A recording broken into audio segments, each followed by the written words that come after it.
नमस्कार दोस्तों, कथा श्रेणी चैनल में आप सभी का बहुत बहुत स्वागत है। मैं आपके सामने आज एक नई कहानी लेकर प्रस्तुत हुई हूँ, जिसका शीर्षक है पंडित, नाई और गोनू झा। गोनू झा के गांव में फेरन मिश्र नाम के एक धनाढ्य ब्राह्मण रहते थे। मिश्रा जी के पास धन की कोई कमी नहीं थी। गोनू झा से उनके अच्छे संबंध थे। एक बार मिश्रा जी को किसी बाहर गांव में कथा बाजने जाना था। कथा एक सेठ के घर थी, जहां से भारी दक्षिणा मिलती थी। मिश्रा जी साल में 4 बार तो जरूर ही सेठ के यहाँ कथा कीर्तन कर देते थे और दक्षिणा में काफी माल बटोर कर लाते थे। मिश्रा जी अभी अधेड़ उम्र के ही थे। उनका स्वभाव रंगीला था। सज धज कर रहना उनका शौक था। मिश्राइन से इसी बात को लेकर तू मैं भी होती रहती थी। मिश्राइन को सदैव संदेह रहता था कि सच धज कर बाहर जाने वाले मिश्रा जी कहीं गुल तो नहीं खिला रहे है। उस दिन कथा में जाने से पहले मिश्रा जी ने चेहरे पर आ रही दाढ़ी मूछों को हटाने के इरादे से जोरावर नाई को बुला भेजा। जोरावर नाई था तो बड़ा काइया, पर यह भी जानता था कि मिश्रा जी उसे कुछ नहीं देंगे। हमेशा मुफ्त में दाढ़ी बनवाने वाले मिश्रा जी उसे क्या देने लगे।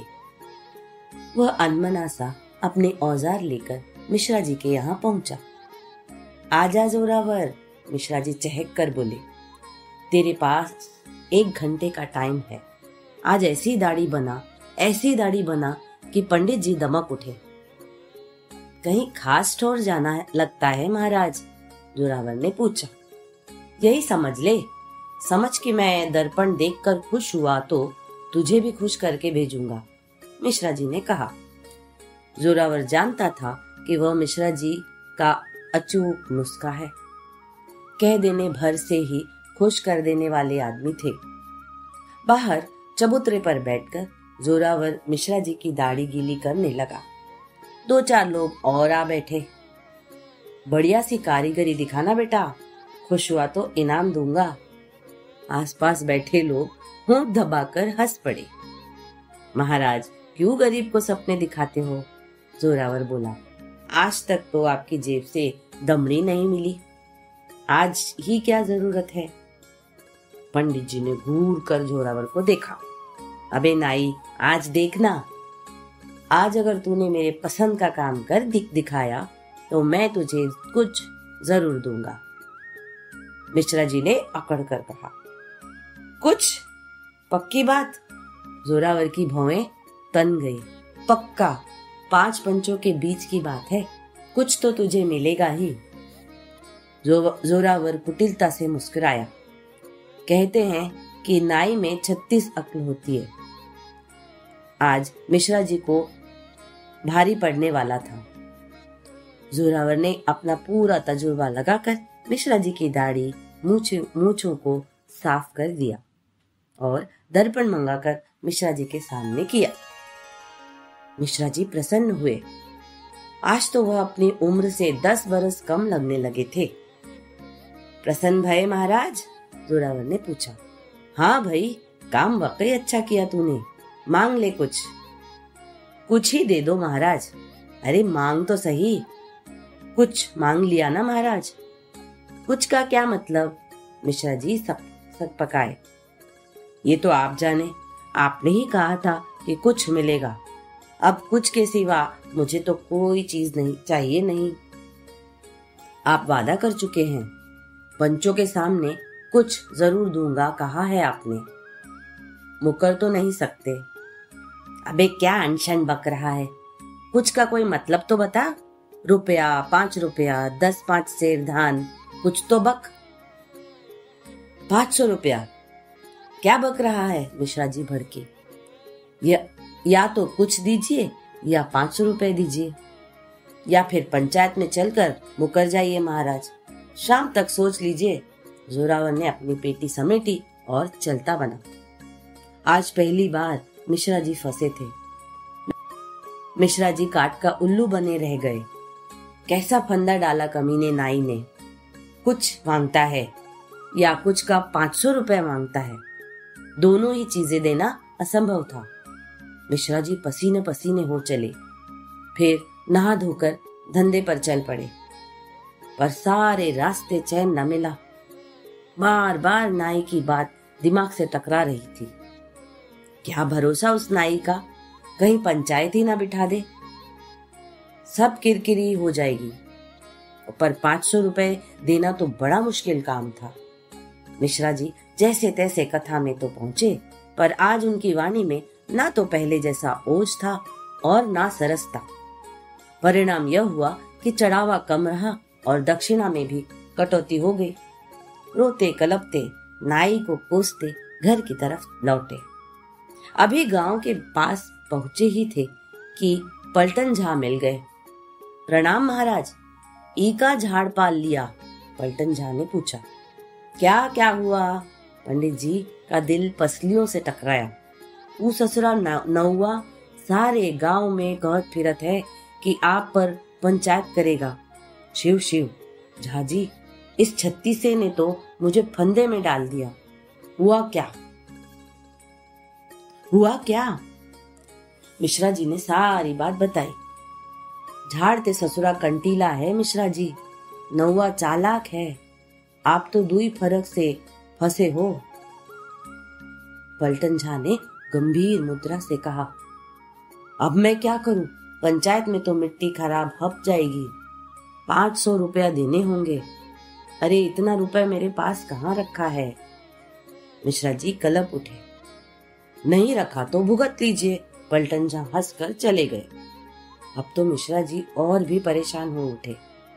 गांव की तरफ पैर ना उठते थे, कहीं कोई राह न सूझ रही थी। घर की तरफ चल पड़े। रास्ते में जो भी मिलता अजीब तरह से प्रणाम करता। मिश्रा जी मन ही मन कलप जाते। क्या विघ्न आ गया था उनकी अच्छी खासी कुंडली में। आज घर जाकर अपनी कुंडली पढ़ेंगे। आज तक तो कभी पढ़ी न थी। औरों की कुंडली बांचकर अपनी पोटली बांध लेते थे। एक छोटी जाति का नाई आज जैसे काल सर्प योग बनकर कुंडली में आ बैठा था। और मजे की बात यह थी कि उसका कोई निवारण भी नहीं सूझ रहा था।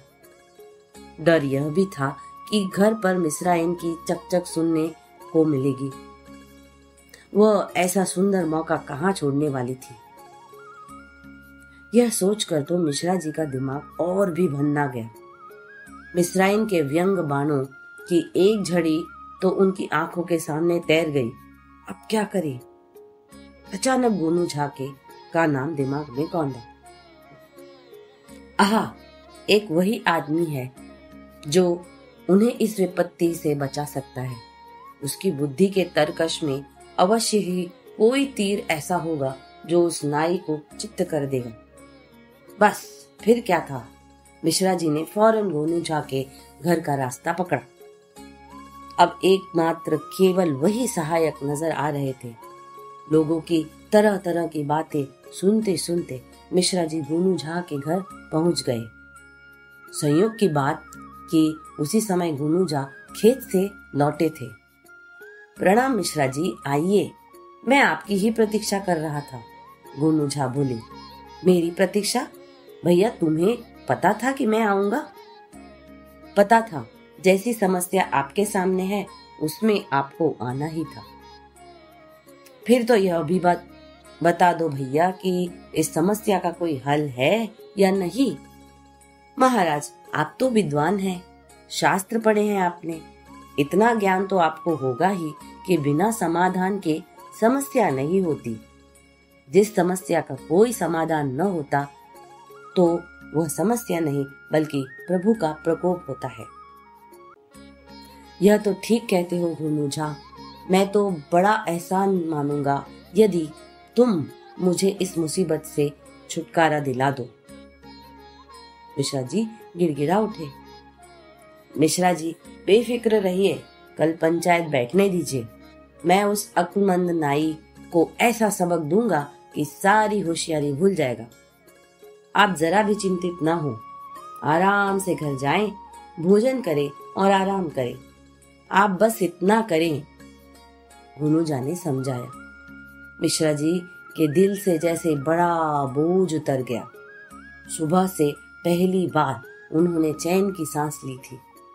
उन्होंने गुनूजा को धन्यवाद किया और चल पड़े। रास्ते में नाई मिल ही गया। मिश्रा जी मुस्कुराए। हाँ महाराज, क्या विचार बनाया आपने? नाई ने पूछा। विचार क्या, वादा किया है, पंचों के सामने तो निभाना पड़ेगा। तुझे कुछ तो जरूर ही मिलेगा बेटा, तू भी क्या याद करेगा? गुनूजा के घर से आ रहे हैं महाराज, पर मेरे फंदे से वह भी आपको न निकाल सकेंगे।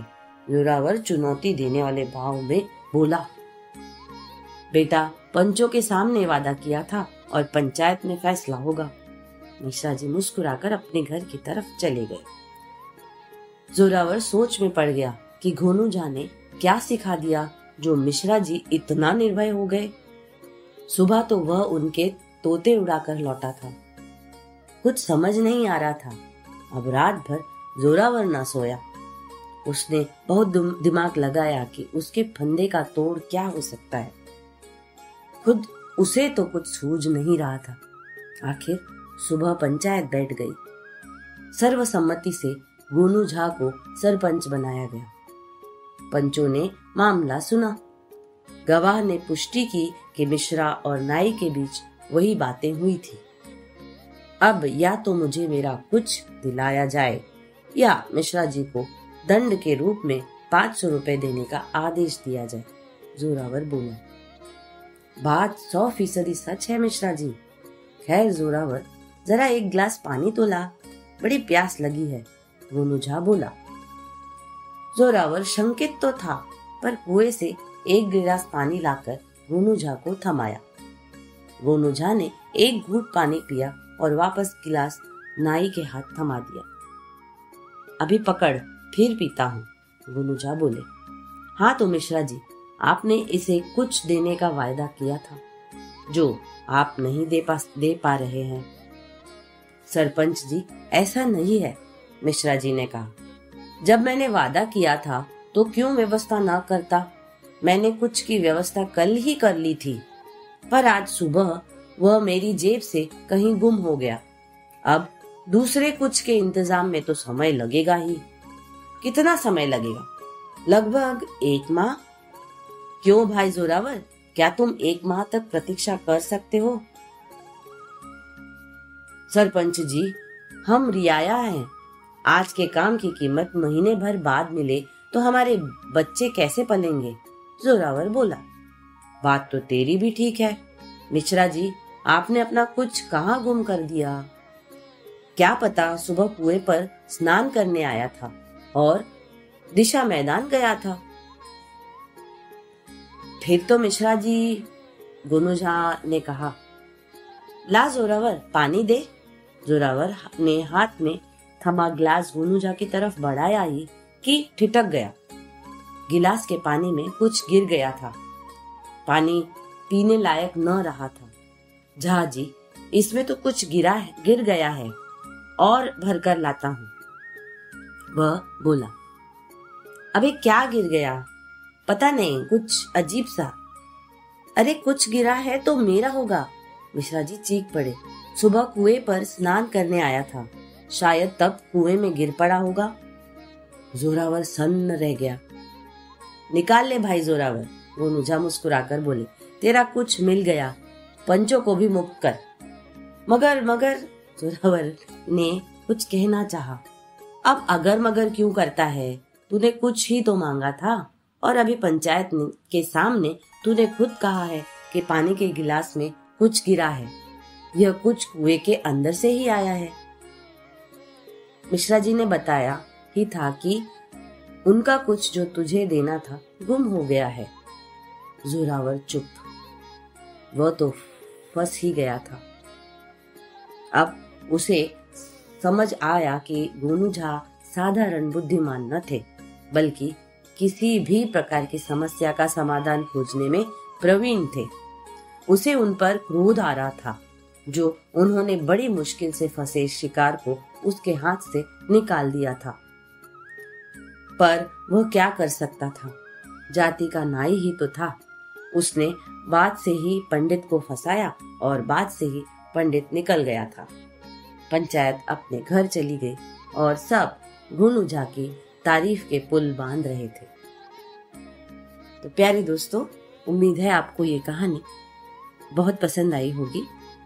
कृपया हमारे चैनल को सब्सक्राइब करें, स्टोरी को लाइक, कमेंट और शेयर जरूर करें। अपना ख्याल बहुत अच्छी तरह से रखें। अगली कहानी लेकर मैं बहुत जल्दी प्रस्तुत होंगी। तब तक धन्यवाद।